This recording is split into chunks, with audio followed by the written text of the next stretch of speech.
the reports come from. Did you get an initial? One Pod Vader. That's football. Every angle of the NFL covered. All that kind of stuff, I get it. This, no question about it, is Next Fan Up. We're going to unleash hell here in December.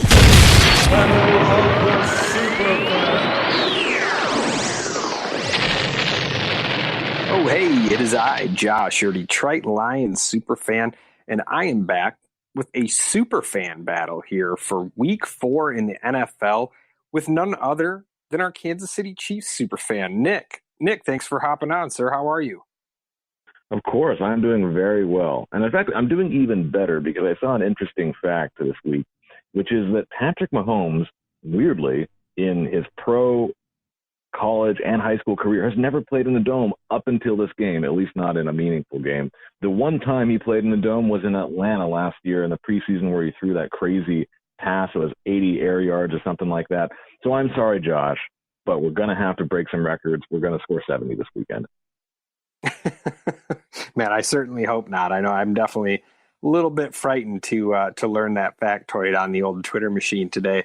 But who knows what it means, but I'm already kind of scared of the Chiefs. And, you know, the speed that these receivers have is definitely scary when we get them on these old recycled tires, the old tire turf, as they call it. So we'll definitely see if this adds kind of a element of explosion to the already explosive Chiefs offense, but hoping that it'll at least get the Lions sparked up here, being at home anyway. So definitely an interesting little tidbit. But speaking of offense, Nick, what's the running back situation look like? I know the Chiefs were a little bit banged up last week with Damian Williams missing the game.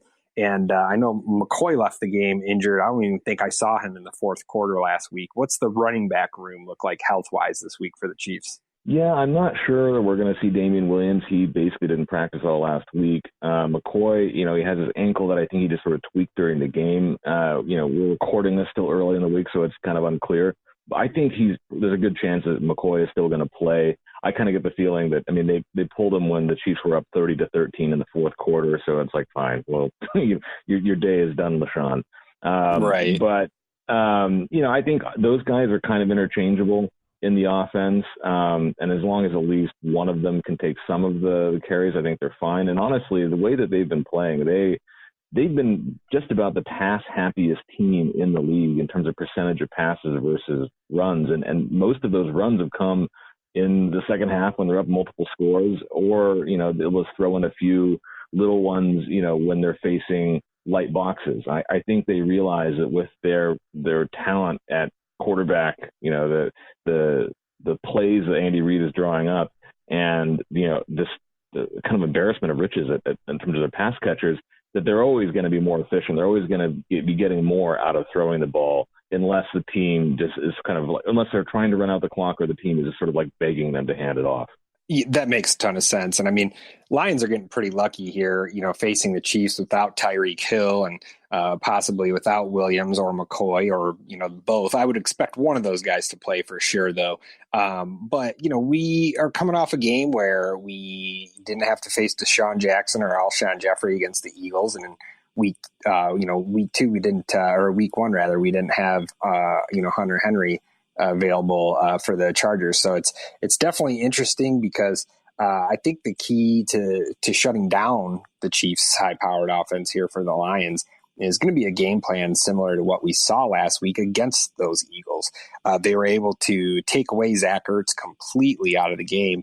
Lions love to play. Matty P loves to play that man-to-man, and they bracketed Ertz, so they essentially did not let him beat them whatsoever, and they left the game into the hands of Mac Hollins and Nelson Aguilar. Well, I know Aguilar was a first-round pick.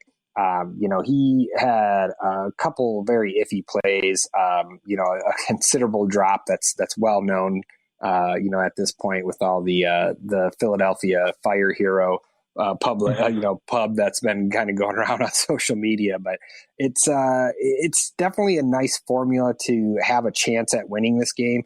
And I think if the Lions stick to that formula, they definitely will have a little bit higher chance to win the game. And, I'm going to go ahead and say that Mecole Hardman, just from my first glance, and Demarcus Robinson, have definitely played better this year than Mac Hollins and Nelson Aguilar, and I'm definitely more scared of those guys. But it's going to be interesting because the Chiefs do have a talented backfield as well. But I think that the Lions will be able to keep that in check. But they have not faced a quarterback like Patrick Mahomes yet this year. So we're hoping that we don't see a 5 touchdown loss like we did last time these two teams met. But what are you looking forward to here on the defensive side for the Chiefs? Yeah, I mean, on defense, it's been an interesting year just because, I mean, there was so much turnover on that side of the ball. I mean, I think, we're basically looking at like 7 or 8 different starters from this year compared to last year, depending on which sub-package they're in and things like that. And interestingly, in the first couple of games, our really high-priced additions in Frank Clark and Tyrann Mathieu hadn't really distinguished themselves all that much. I mean, which was a little disconcerting, given how much money and draft capital we had sunk into those guys. They both showed up pretty big against the Ravens. And I think kind of in general, this whole defense is a bit of a work in progress. They're still kind of figuring out how they're going to be using everybody, but it does look better. And while that Ravens game, did end up being 33-28 in terms of the final score, it really never felt that close. I mean, like I said, the Chiefs went into the fourth quarter up 30-13, and that's kind of been the way that they've been playing, which means that, while things have been back and forth, the defense has been getting stops. They've been getting off the field and getting the ball back in Patrick Mahomes' hands, and that's really their, number one job. So I'm hoping to see a little bit more out of Frank Clark, although strangely, like Emmanuel Ogbah, who was kind of an afterthought of a move. I mean, the Chiefs traded a backup safety they're probably going to cut to the Browns to get him, and he was a high second-round pick by the Browns a couple of regimes ago, and he's been the leading. He's a sack leader on the team. He's like leading the team in pressures. He's kind of just a rotational guy, but that's kind of what Spagnuolo's defenses do, is that they're constantly rotating all those dudes on the D line. And it's starting to show up and it's starting to work, especially later in games when teams are kind of forced to start passing more to keep up with the Chiefs offense. And we're starting to see, I think, how each hand can kind of wash the other. So I'm definitely excited to see if they can keep that up. Yeah, that's a great point, Nick, because that's kind of my key to the game, is that the offensive line for the Lions has been phenomenal the last 2 games. They have not allowed a sack on Matthew Stafford. And of course, when Stafford has a clean pocket, that's when he's absolutely at his best. And, he hasn't been playing, up to his standard or up to his ability, I should say, at this point.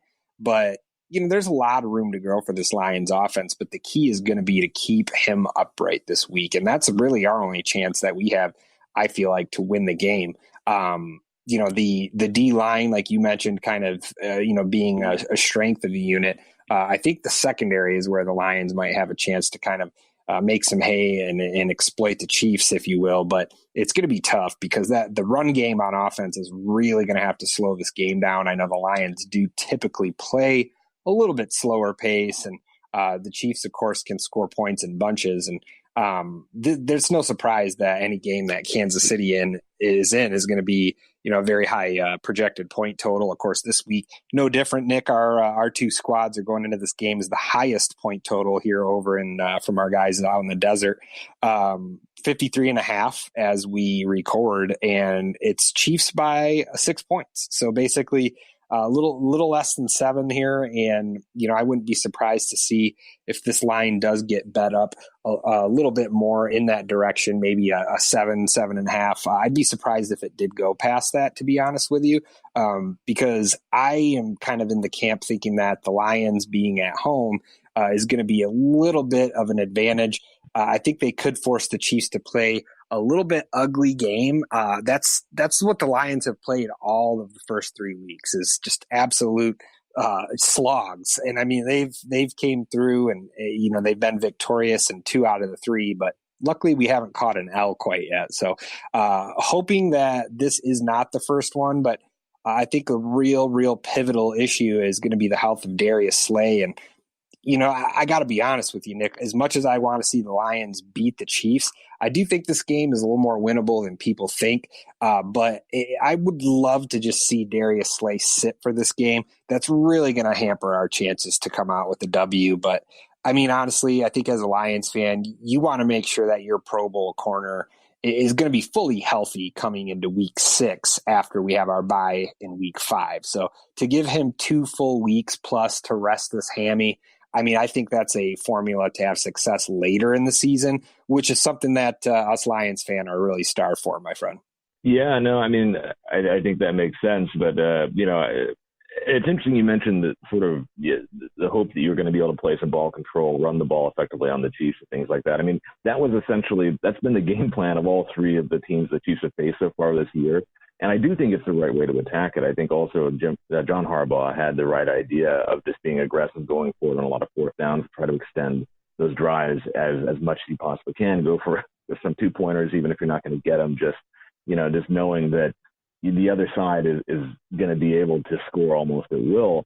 But, and despite some real success by all teams, including the Raiders, in being able to do that. I mean, the Raiders shut the Chiefs out of 3 out of 4 of those quarters. But in the second quarter of that game, the Chiefs threw 28 points on the board. And it was kind of similar last week. The Ravens are doing a lot of good and keeping the Chiefs offense off the field for long grinding drives and things like that.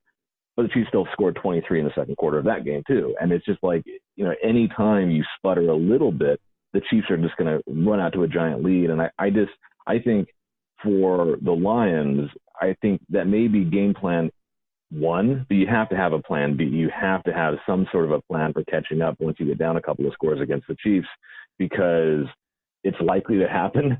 And if you're still trying to run the ball, I mean, that the Chiefs have kind of gone into a bit of a shell in the second halves of a couple of these games where it's like, okay, we're up to a 3-score lead. If you guys want to grind out 10 minutes of clock, each of your scoring drives for the second half, fine. Like we're pretty confident that the numbers are going to work that into our favor. And if it ends up being a 1-score win, we don't care. As long if you just can't get a quick shot on us to start catching up. And so that's what I think is going to be interesting is if the Lions have it in them to switch that at some point mid-game and try to go toe-to-toe, at least for a few possessions, because I think that's what's going to be necessary. I don't think you're going to be able to hold the Chiefs. I don't think anybody this year is going to be able to hold the Chiefs, much below 30 points. And we haven't seen a 30-plus point Lions win this year. So I think that is really what's going to be interesting in that second half.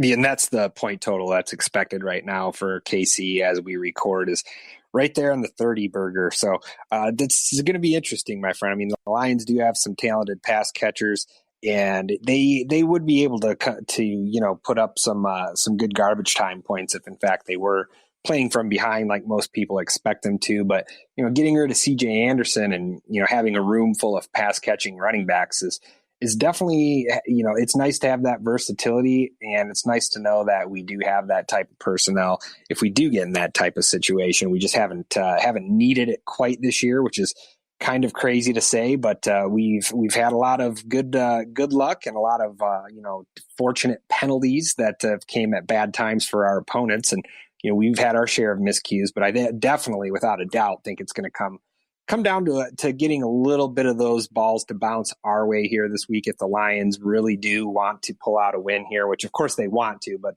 if they really expect to pull out a win. Nick, I'm going to go ahead and be a homer and just say that the Lions eke this one out 31-30. You want to throw out a final score prediction by chance? Sure. So I'm going to say the Chiefs win this one 34-24. I think it's just going to be, it'll be interesting to see. Like if the Lions have this one within a score at halftime, I think they got to be feeling really good about themselves. And then this is going to continue to be a good competitive game throughout. But if the Chiefs end up dropping one of those crazy second quarter bombs like they have in a couple of these games so far this year, that's just going to be really tough to catch up with. But we will see. Yeah, no doubt. As Matt Patricia likes to say, they're going to be filling up the tank here right now, and they're going to have to empty out every last drop of it, and even grab that little red gas can out of the old woodshed there, and toss some of that in here once they run out. So we're going to need it all, man, just to compete this week. But definitely looking forward to it.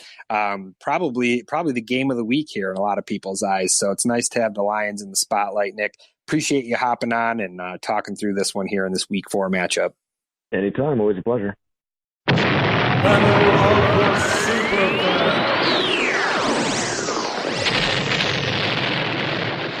All right. right. Well, that brings us to another pivotal week